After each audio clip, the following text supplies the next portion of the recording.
Eleanor sold her pride to save her family from ruin. She never expected the payment to come with a contract demanding she become the billionaire's mistress, a role he actually intended to trade for a lifetime vow. Eleanor stood before the immense, sleek glass tower of Thorne Industries, the weight of her family's debt a physical ache in her chest. Her father's business had collapsed, threatening to destroy their home. Her only chance was the cold, ruthless billionaire, Rhodes Thorne, who had offered a solution. She was ushered into his office, a space of absolute power. Rhodes sat behind his desk, devastatingly handsome and completely unreadable. "I have settled your family's debt in full, Miss Hayes," he stated, his voice a low command. "Now we discuss the repayment." Relief warred instantly with dread. He pushed a thick contract across the desk, titled, "Terms of Personal Arrangement." Eleanor's eyes scanned the fine print. She was to serve as his exclusive companion, available at his discretion, for 1 year, his mistress. The thought was humiliating, but the alternative was losing everything. Rhodes looked up, his eyes holding hers. "Your family is safe, Eleanor. You are now mine to command. Sign, and the deal is final." The coldness of the word mine sealed her shame. She signed, knowing she had traded her freedom for her family's survival. Eleanor signed the contract in a haze of humiliation and desperate duty. Rhodes watched her, his expression unreadable, though a flicker of what looked like regret crossed his face. He quickly laid down the rules. "You will move into my penthouse tonight. You will keep your distance in public, unless commanded. And you will not ask questions about my past." He made it clear this was a transaction, a cold payment for the debt. The term mistress felt like a heavy chain, yet Rhodes adhered strictly to an unexpected rule: physical distance. They shared the immense penthouse, but occupied separate wings. He treated her with icy formality. One evening, frustrated by his cold control, Eleanor snapped. "Why this charade? Why the mistress contract if you don't even want me?" Rhodes stopped, turning slowly. He walked toward her, his proximity overwhelming. "The contract ensures I have absolute, undisputed access to you, Miss Hayes. Nothing more." He didn't touch her, but the sheer force of his suppressed intensity made the air thick with tension. Eleanor realized his coldness was a defense. He wasn't arrogant. He was profoundly guarded, concealing a motive far more complex than simple revenge or lust. Eleanor's life became a routine of public perfection and private isolation. At galas, she played the flawless, adoring mistress on Rhodes's arm. In public, his touch was possessive and warm, often resting low on her back. A touch that was meant to signal ownership, but instead sent confusing, electric jolts through her. In private, the distance was absolute. One evening, while searching in his dark library, Eleanor noticed a small, worn photograph tucked inside an old book. It was a picture of a smiling young woman, Amelia, with fiercely kind eyes. Just as she picked it up, Rhodes walked in. His control instantly fractured. "Don't touch that," he ordered, his voice raw and harsh. He snatched the photo from her hand, his composure completely gone. "Some things are not for public consumption, Eleanor." His extreme reaction, fueled by deep, personal pain, proved to Eleanor that his icy control was not arrogance, but a thick barrier built over a massive, unhealed wound. She realized the humane truth. He wasn't trying to punish her. He was desperately trying to protect his pain. The mysterious photo was the first crack in the foundation of her resentment, replaced by curiosity about the man who owned her debt. The incident with the photograph completely changed the dynamic. Eleanor began to see Rhodes not as the cold owner, but as a deeply wounded man living behind a massive shield. She started leaving fresh coffee on his desk and seeking reasons to be near him. Her resentment dissolved, replaced by a deep connection. One afternoon, Rhodes found her watching an old video of her father's construction crew celebrating. Tears blurred her vision as she remembered the warmth of her past. To her surprise, Rhodes sat beside her. He confessed his own grief. Amelia, the woman in the photograph, was his beloved sister who had died tragically young in a business-related accident caused by negligence.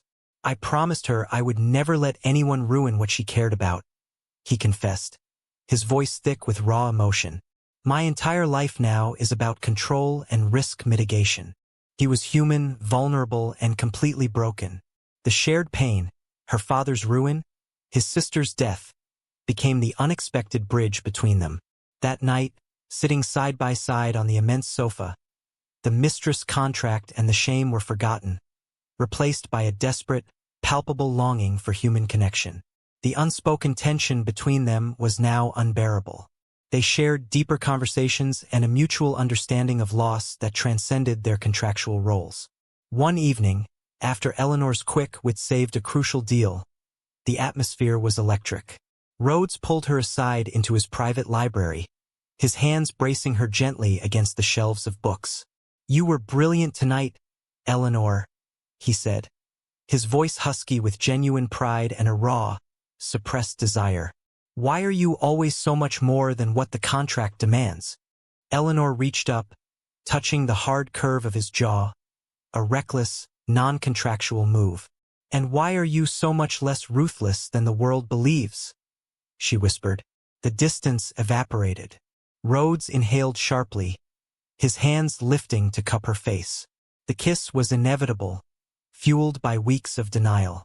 But just as the kiss deepened into something consuming, Rhodes stopped, pulling back with a visible wrench of agonizing self-control. He looked profoundly defeated. I can't, he choked out, leaning his forehead against hers. I can't ruin you.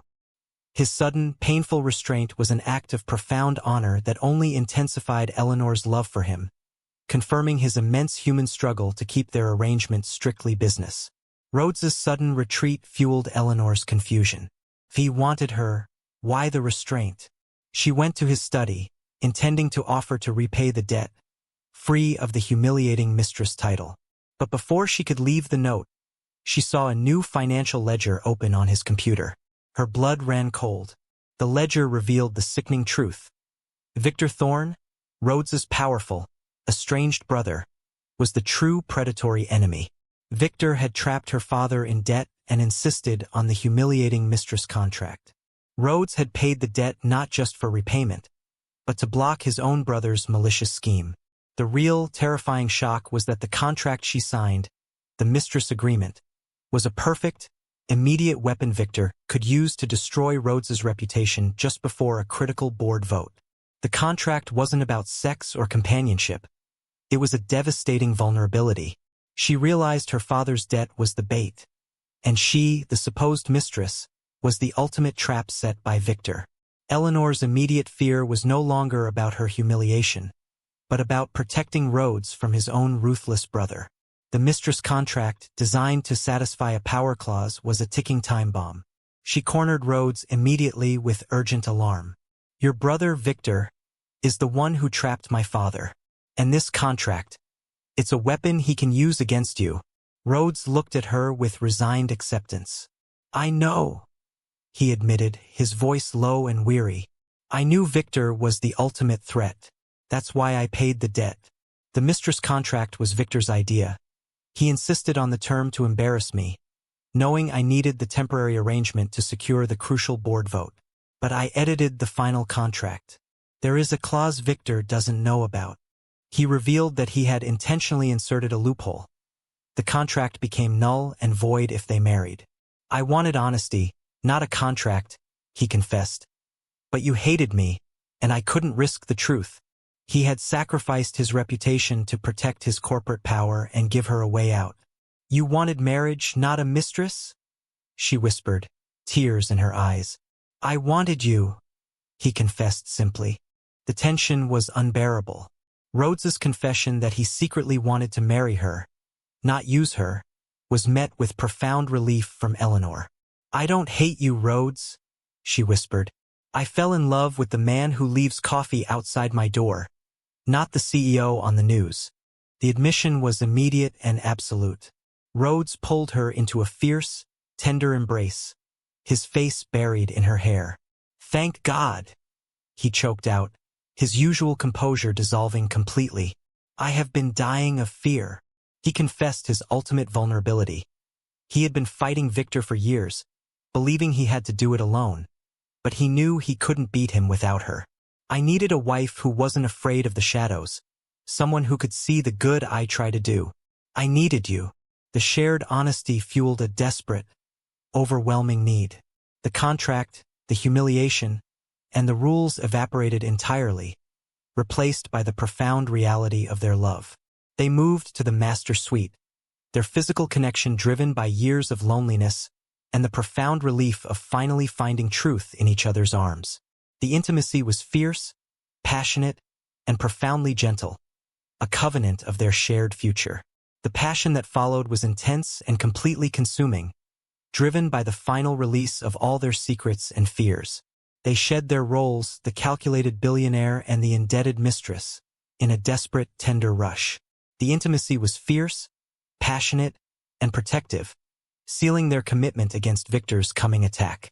Rhodes held her tight, whispering vows of love and eternal partnership, proving that the mistress arrangement was merely a cruel means to a magnificent end. In the quiet aftermath, Rhodes presented his final plan. They would use the loophole and marry immediately. The surprise came not from Rhodes, but from Eleanor. "I love you, but I won't marry you now," she said softly. "Victor is waiting for us to make a public move. We have to beat him on his terms, not just ours." She revealed her plan. They would leak the humiliating mistress term to the press themselves, controlling the scandal, making Victor believe his plan had succeeded, while secretly gathering the final, damning evidence of his corruption. Rhodes looked at her, his expression moving from shock to fierce, unbridled admiration. "You are more ruthless than I ever was, Eleanor Hayes, and I love you for it." They stood together, now a unified, powerful front, ready to weaponize the lie of their mistress contract to destroy the true enemy. The ensuing media scandal was explosive, with headlines screaming about the billionaire's mistress. Victor, confident his plan had succeeded, made his final, greedy move against the Thorne board. That was their cue. Eleanor and Rhodes released the full, unedited financial ledgers, proving Victor's fraud and exposing the entire plot, including how Victor attempted to humiliate Rhodes using the mistress contract. The scandal quickly shifted. Victor was ruined, and Rhodes was hailed as a brilliant, ethical hero who had sacrificed his reputation to protect his family and clean up the corporation. He tore up the original contract publicly. 2 months later, they stood together on the rooftop of the Thorne Tower. Rhodes presented her with a ring, no longer needed for a loophole, but for love. "You said you wouldn't marry me then," he reminded her. "Now I'm asking again. For a lifetime, no conditions, no shame." Eleanor smiled. "The only shame I ever felt was thinking I hated you. Yes, I'll marry you." They married quietly, their love built on brutal honesty, shared sacrifice, and fierce protection. Rhodes devoted his life to showing Eleanor that love wasn't about ownership. It was about partnership. He funded her father's full comeback, and they spent their lives building a legacy of trust and love, proving that sometimes, the biggest financial debt you pay off is the one you owe to your own heart. Which part of Rhodes's secret, the mistress contract being Victor's idea, or his hidden desire to marry Eleanor, gave you the most suspense? Let me know your thoughts in the comments. If you want more billionaire romance, protective heroes, and dramatic twists, please like this video and subscribe for more videos like this.